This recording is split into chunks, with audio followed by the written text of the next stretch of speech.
warahmatullahi wabarakatuh. Waalaikumsalam warahmatullahi wabarakatuh. Selamat pagi. Pagi. Apa kabar semuanya? Alhamdulillah luar biasa. Allahu Akbar. Silakan berdoa terlebih dahulu dipimpin oleh ketua kelas. Duduk siap. Siap. Sebelum kita belajar, mari kita berdoa. Mulai.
Yang tidak hadir hari ini adalah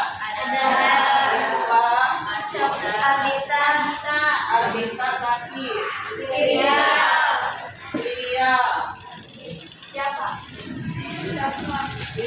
sakit. Siapa? Siapa lagi? Sudah. Kita semua mampu kan bisa mempunyai 6 syarat itu kan ya? Ya, yang pertama kecerdasan, semuanya yang di kelas ini adalah cerdas. Kedua, kemauan, semuanya datang ke sekolah dan ke kelas ini ingin belajar dan mempunyai kemauan. Yang ketiga adalah mempunyai kesabaran untuk menuntut ilmu. Kalau tidak sabar pasti itu berlari-lari duluan. Ya, yang keempat adalah biaya. Berikutnya bimbingan guru. Tentunya ada ibu yang membimbing kalian untuk mata pelajaran coding KA.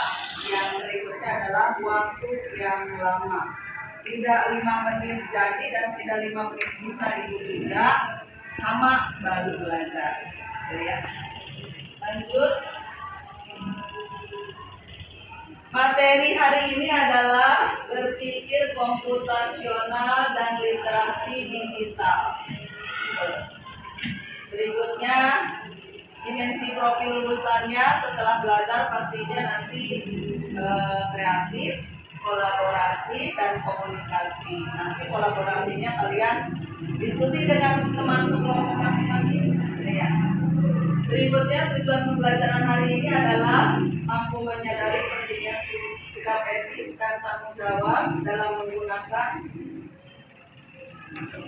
teknologi digital dan kecerdasan buatan secara sadar dan reflektif. Yang kedua adalah siswa dapat memperhatikan secara teliti proses berpikir komputasional dalam menyelesaikan masalah teknologi. Yang ketiga adalah siswa mampu mengaitkan konsep berpikir komputasional dan literasi digital dengan konsep konteks nyata dalam kehidupan sehari-hari sehingga pembelajaran menjadi relevan dan bermakna.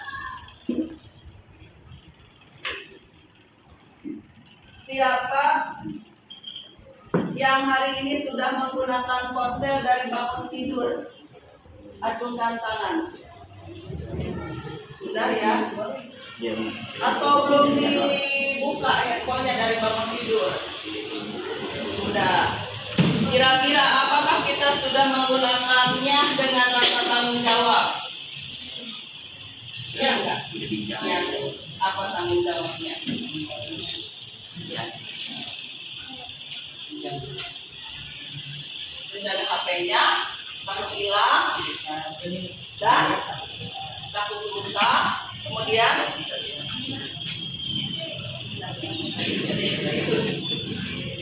apa? Menggunakan aplikasi apa dari bangun sampai tadi sampai sekarang ini? Yes. Aplikasi apa yang sudah digunakan?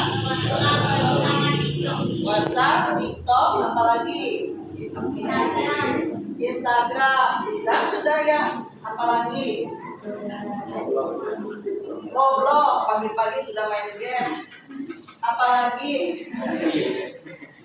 Ya, sudah ya, banyak yang sudah kita gunakan dari bangun tidur sampai sekarang pukul 7:30. Tentunya banyak aplikasi yang digunakan. Apa dampak positif dan negatif dari teknologi digital AI dalam kehidupan kita? Ada enggak? Banyak ya, dampak positifnya banyak. Apakah kita selalu sadar ketika menggunakan teknologi bagaimana seharusnya kita bersikap? Iya, ada aturannya.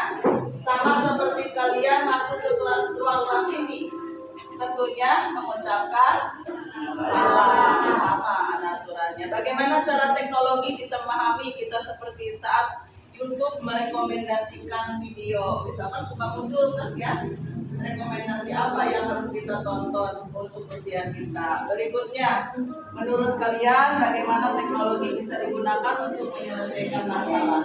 Bisakah menyelesaikan masalah teknologi? Bisa nggak? Bisa. Contoh kalau ada PR ya kan? Buat konten ya. Lanjut, apa maksud dari berpikir seperti komputer, computational thinking, dan apakah bisa kita gunakan dalam kehidupan sehari-hari? Semuanya nanti ada jawabannya di materi ini. Linknya silakan dijawab.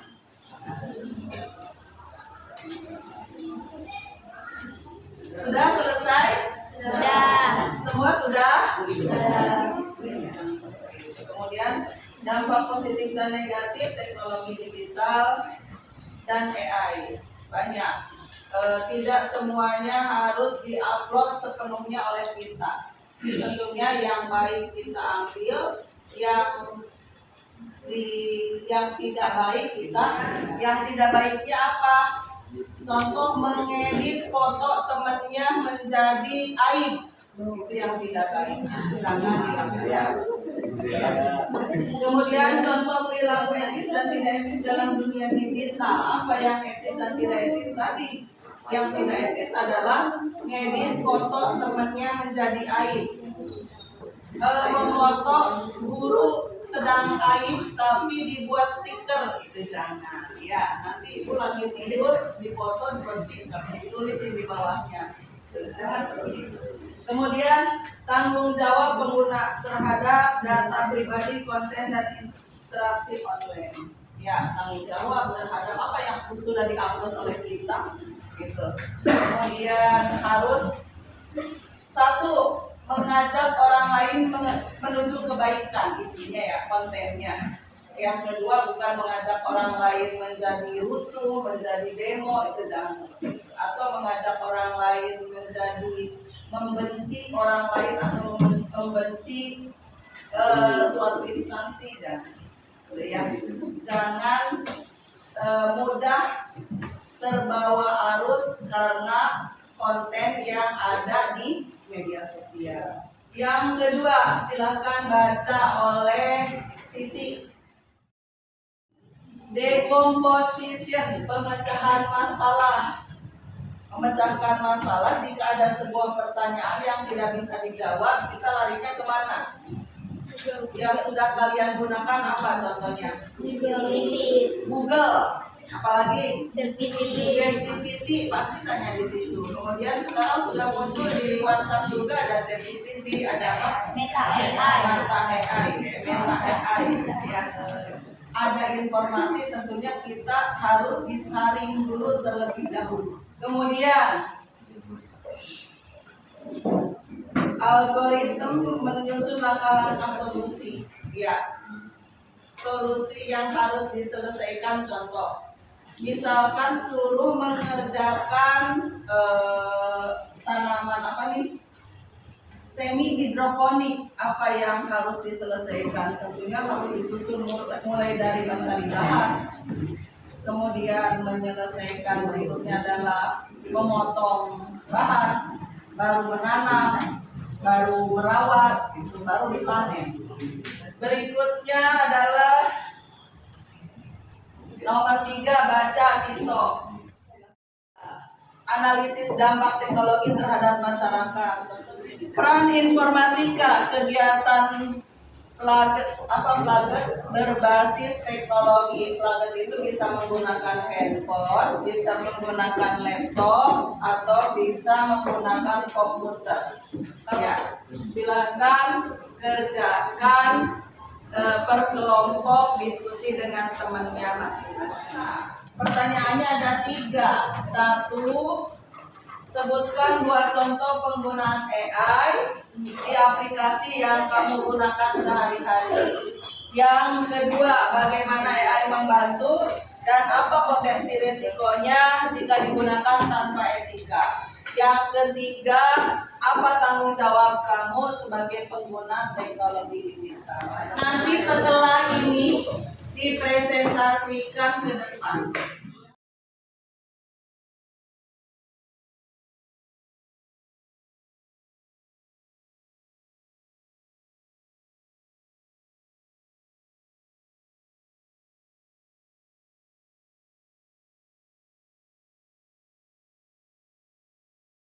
Assalamualaikum warahmatullahi wabarakatuh. Waalaikumsalam warahmatullahi wabarakatuh. Kami dari kelompok 2 yang bernama Henry, Hanifah, Rasti, Aisyah. Sebutkan 2 contoh penggunaan AI yang mengganti yang kamu gunakan sehari-hari. Google dan ChatGPT. Google untuk mencari jawaban, membaca berita, mencari referensi. ChatGPT untuk mencari jawaban, membuatkan referensi gambar, pengambilan keputusan. Bagaimana AI membantu dan apa potensi resikonya jika digunakan tanpa etika? AI membantu mempercepat pekerjaan, memberikan jawaban instan, membantu belajar atau penelitian, penciptaan karya kreatif, menyesuaikan rekomendasi sesuai kebutuhan individu, contohnya e-commerce. Potensi dan resikonya adalah bisa menyebarkan hoax, data pribadi bisa bocor, manusia kehilangan kemampuan mengerti kritis, pekerjaan dan bisa hilang karena digantikan oleh AI. Apa tanggung jawab kamu sebagai pengguna teknologi digital? Tanggung jawabnya adalah menggunakan dengan bijak, menjaga etika digital, melindungi privasi dan data, menjaga informasi, menjaga keamanan digital, dan menjaga hak cipta. Sekian dari kelompok 2. Assalamualaikum warahmatullahi wabarakatuh. Waalaikumsalam warahmatullahi wabarakatuh. Assalamualaikum warahmatullahi wabarakatuh.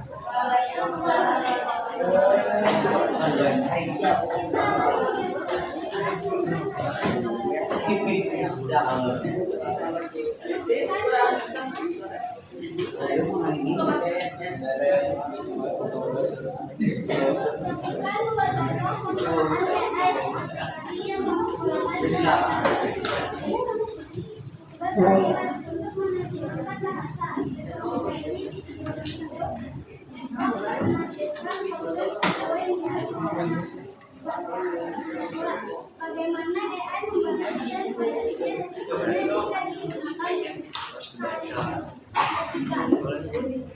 AI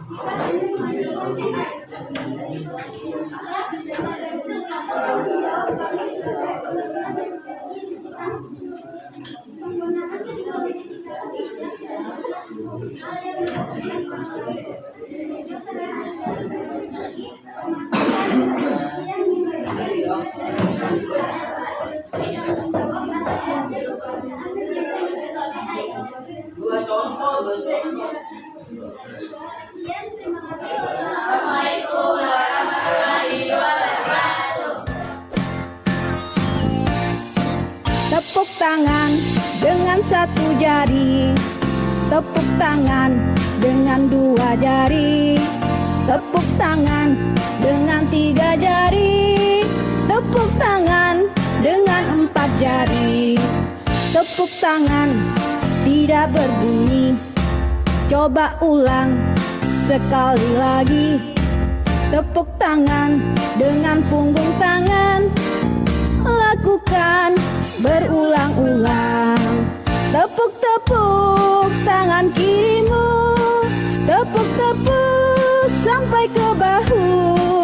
Tepuk-tepuk tangan kananmu, tepuk-tepuk sampai ke bahu. Gerak-gerak jari tanganmu, putar-putar di hadapanmu. Satukan kedua tanganmu, berjinjit sesuka hatimu.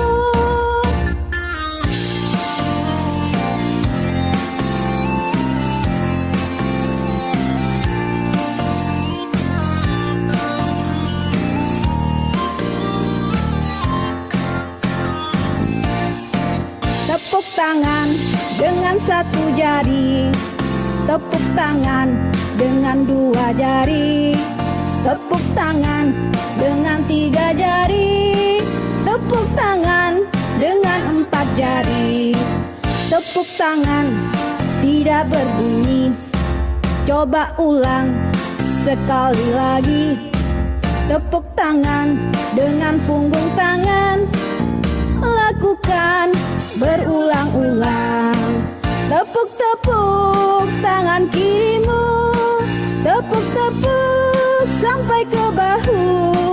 Tepuk-tepuk tangan kananmu, tepuk-tepuk sampai ke bahu. Gerak-gerak jari tanganmu, putar-putar di hadapanmu. Satukan kedua tanganmu, berjinjit sesuka hatimu.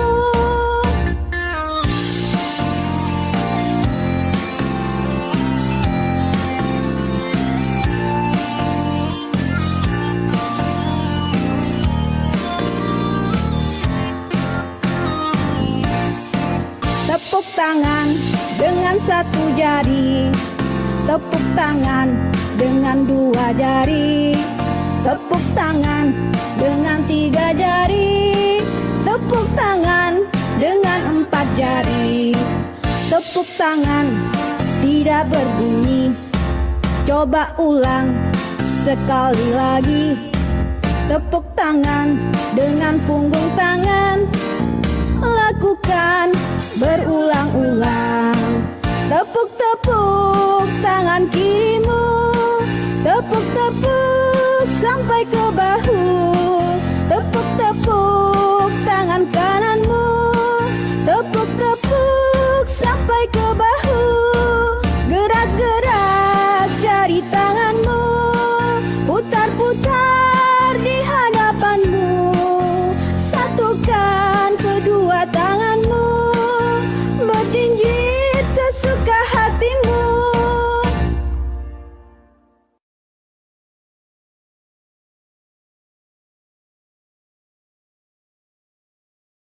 Assalamualaikum warahmatullahi wabarakatuh.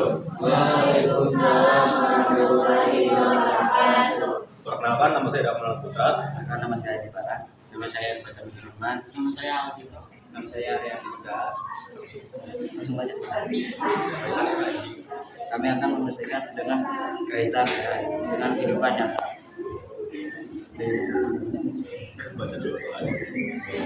Sebutkan 2 contoh penggunaan AI di aplikasi yang kamu gunakan sehari-hari. Contoh penggunaan sehari-hari: asisten pribadi digital. Asisten pribadi digital seperti Siri, Google Assistant, dan Alexa adalah contoh umum penggunaan AI dalam kehidupan sehari-hari. Selain contoh di atas, AI juga digunakan dalam berbagai aplikasi lain seperti membuka ponsel dengan pengenalan kerja media sosial, pencarian Google, banking, rekomendasi seperti Amazon, dan rekomendasi film dan bagaimana AI membantu dan apa potensi risikonya tanpa etika. Saya telah membawa perubahan signifikan di berbagai bidang, menawarkan bantuan yang luas dan beragam. Bagaimana AI membantu otomatisasi tugas. AI dapat mengotomatiskan tugas-tugas rutin dan berulang, membebaskan manusia untuk fokus pada pekerjaan yang lebih kreatif dan strategis. Contohnya termasuk otomatisasi entry data, penjadwalan, dan pemrosesan transaksi. Risiko AI tanpa etika menyebabkan diskriminasi, dan karena AI algoritma bisa belajar dari data yang tidak seimbang. 3. Apa tanggung jawab kami sebagai pengguna teknologi digital? Keamanan data pribadi: bertanggung jawab untuk melindungi data pribadi sendiri dan orang lain. Penggunaan yang bertanggung jawab untuk menggunakan teknologi digital secara bertanggung jawab. Sekian dari kami. Assalamualaikum warahmatullahi wabarakatuh. Ya, gimana akan bersikap lebih etis saat menggunakan teknologi nanti? Ya, setelah mengetahui pembelajarannya, akan lebih baik lagi penggunaan teknologi. Berikutnya, di mana kamu bisa menerapkan berpikir komputasional dalam kehidupan. Contoh apa? Dari mulai tadi pagi bangun tidur sampai berangkat sekolah, terstruktur enggak? Iya. Ada nggak yang tiba-tiba bangun tidur berangkat sekolah? Tidak ada. Tentunya sesuai dengan tuntutannya, mulai bangun tidur, mandi, sholat, dandan, siapkan buku, sarapan, berangkat, dan sebagainya. Itu ya adalah menerapkan berpikir komputasional.